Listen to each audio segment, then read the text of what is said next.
Good morning, all of you. In our previous session, we have discussed some of the ethical issues, and today we will be discussing two more different topics. First one is open source philosophy, and second one is copyrights and other licenses. Okay, so in open source philosophy, first of all, we are going to discuss that what is the meaning of open source philosophy. As per definition, it is used to refer to those categories of softwares, programs whose license does not impose much conditions. So basically you can say like these are those type of programs like which are having very less restrictions for you to use. Okay, so in that particular category basically two or we can say these type of softwares are broadly divided into two categories. First is your free software and second one is your open source software. So now with the name only you have to understand that what is the meaning of this. With the name only you can understand that free software means what? It is free of cost. And when we talk about open source software, it means that source code is open. We will see technically what is the meaning of this. So the very first thing is when we talk about free software, it means software is freely accessible and can be freely used, changed, improved, copied and distributed by all who wish to do so. Now see, it means you are getting so much flexibility when you are using free softwares. Okay, the meaning of so much flexibility over here is it is given here that first thing is it is freely accessible. It means no restrictions are there to access this. It is available for all type of users. Then it can be freely used. It can be changed easily, means if you wanted to modify this, you can modify this. You wanted to make some changes, that also you can do. You wanted to take copy of it, again it is allowed. And if you wanted to distribute it or share it with other persons, then that also you can do. This is what the feature or the benefit of using free softwares. And most important thing, and no payments are needed to be made for the free softwares. So ultimately what you have to understand that you are not supposed to pay for anything when you are using any free software. Okay, then next we are having is open source software. It is given over here that it can be freely used, but it does not have to be free of charge. It means, see, open source means what? You can use it freely. You are getting the flexibility to use it, but doesn't mean that it is free of charge. Maybe you have to pay something when you are using open source software. Okay, so the main thing is that you have to take care that which type of software you are using or your software is actually in which particular category. Then next we are having some definitions. When you will see in your book, no, you will find so many definitions are given. Different terms are given in case of all these your different types of software. So many organizations are there which are responsible of making different types of softwares. So that you should know. The very first thing is OSS and FLOSS. Even their full forms are also very important for your board examination. This is again your 1 marks question. Sometimes the full form of OSS or sometimes full form of FLOSS. Okay, now OSS. This is refers to open source software. So full form of OSS is open source software, which refers to software whose source code is available. Now see what you have to understand that you can see the source codes. You means the customer, okay, can see the source code of these type of software, and it can be modified and redistributed without any limitation. See, it means code is there in front of you. If you know how to code it, you can modify the code, you can share it or you can distribute it without any limitations. Means there is no restriction basically for the distribution of OSS based softwares. So basically whenever we are using any software, we have to understand that it comes under which category of softwares. Okay, then next we are having is the FLOSS, that is free library and open source software or one more term is given for this, that is free library. Only the spelling is different. Here it is library and here it is library. And open source software means remaining all, both the things are same. So here when you will see it is given, the term FLOSS is used to refer to a software which is both, see, both free software as well as open source software. Means FLOSS means it comes or it combines both the categories of open source software and free software. So we can say basically over here the flexibility is more. Okay, then next we are having is,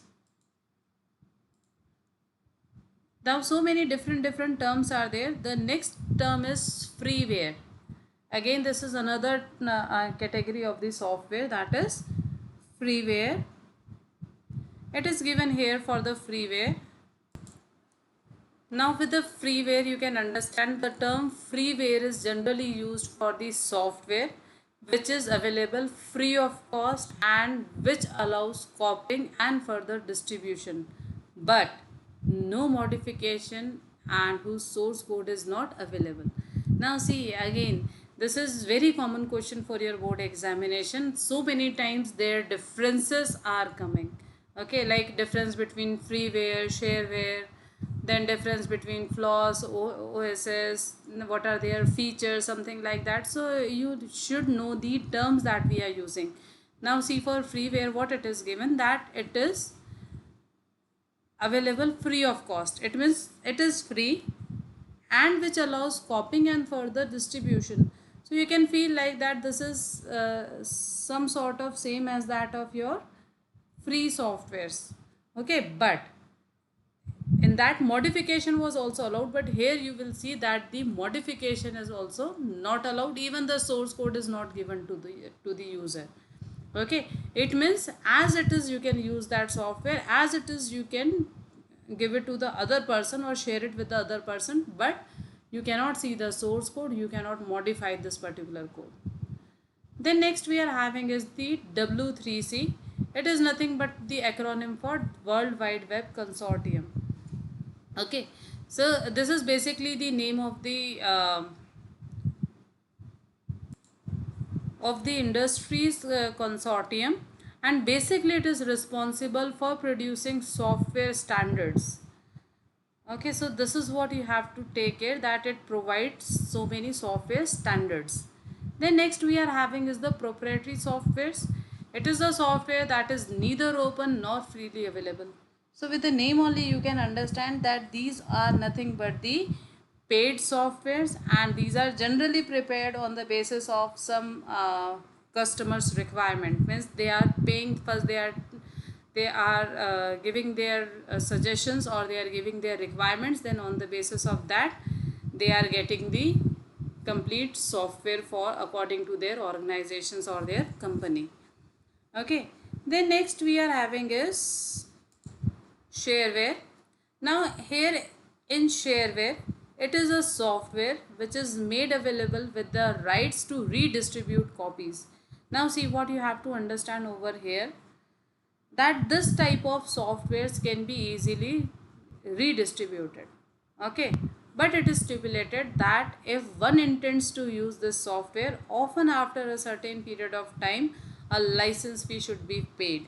It means, see, basically sharewares, with the name only you can understand that you can share it, or you can say that these are the type of softwares which are based on trial versions. Okay, you will be getting 1 month trial version or 2 months trial version or a few weeks trial version. Easily you can share it with the other friends also if you are liking that softwares, but after some times for getting its license you need to pay a specific amount. Okay, so if you are satisfied with the trial version, then you can go for the original or the not original, but you can go for the software. Okay, so basically they are giving you the trial of using their softwares. If you are satisfied with that software, you can pay it. Okay, then after that next we have is the copylefted software. Now over here it is given that copylefted software is a free software whose distribution terms ensures that all the copies of all versions carry more or less the same distribution terms. So basically in copylefted software it is given that you can distribute it with others, but whenever you are distributing it with the others, the version should be more or less same with each other. Okay, you should not have completely different version of that software. Okay, then next we are having is three more terms we are going to understand today. First is license, then copyright, and then copyleft. Okay, these are the three terms that we need to understand. Now the very first thing is the licenses. See, these are very common terms we used in computer field. See, license. License are the permissions given to use a product or someone's creation by the copyright holder. So basically when you are using anybody's product, that time you need the license from that particular company or from the organization, that you are actually allowed, or you can use that particular software. Okay, then next is the copyright symbol. Now the meaning of copyright is, this is again very common term in terms of your when we are using internet. A copyright is a legal term to describe the rights of the creator at an original creative work, such as a literary work, an artistic work, a design, song, movie or software, etc. So basically now what you have to understand, that these are the rights basically peoples are covering when they are making their creative work. Okay, they hold the rights of their work, and to make it or to show it as the original work. And some creative work, some examples they have given is the literary work. For example, any author is there, that author is writing the book.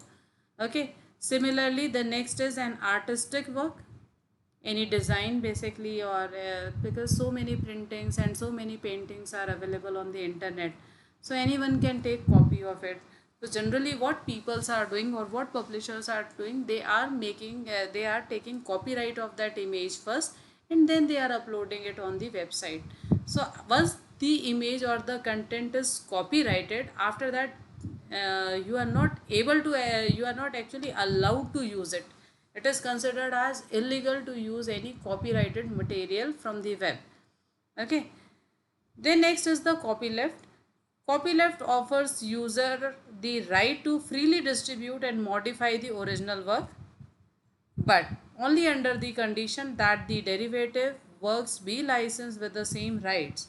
So basically see it, in copyleft we can say that you are free, you are getting the right to use, as well as you can distribute it to the other persons, you can modify the original work. So it depends like which type of things you are getting. Even I am having the images, with this you can understand. Okay, if the symbol is something like the C is encircled, in that particular case it is considered as symbol of copyright. Similarly, if the C is in the other direction, okay, in that particular case it is considered, or it is known as the copyleft symbol. I hope today's topics are clear to all of you, and thank you so much.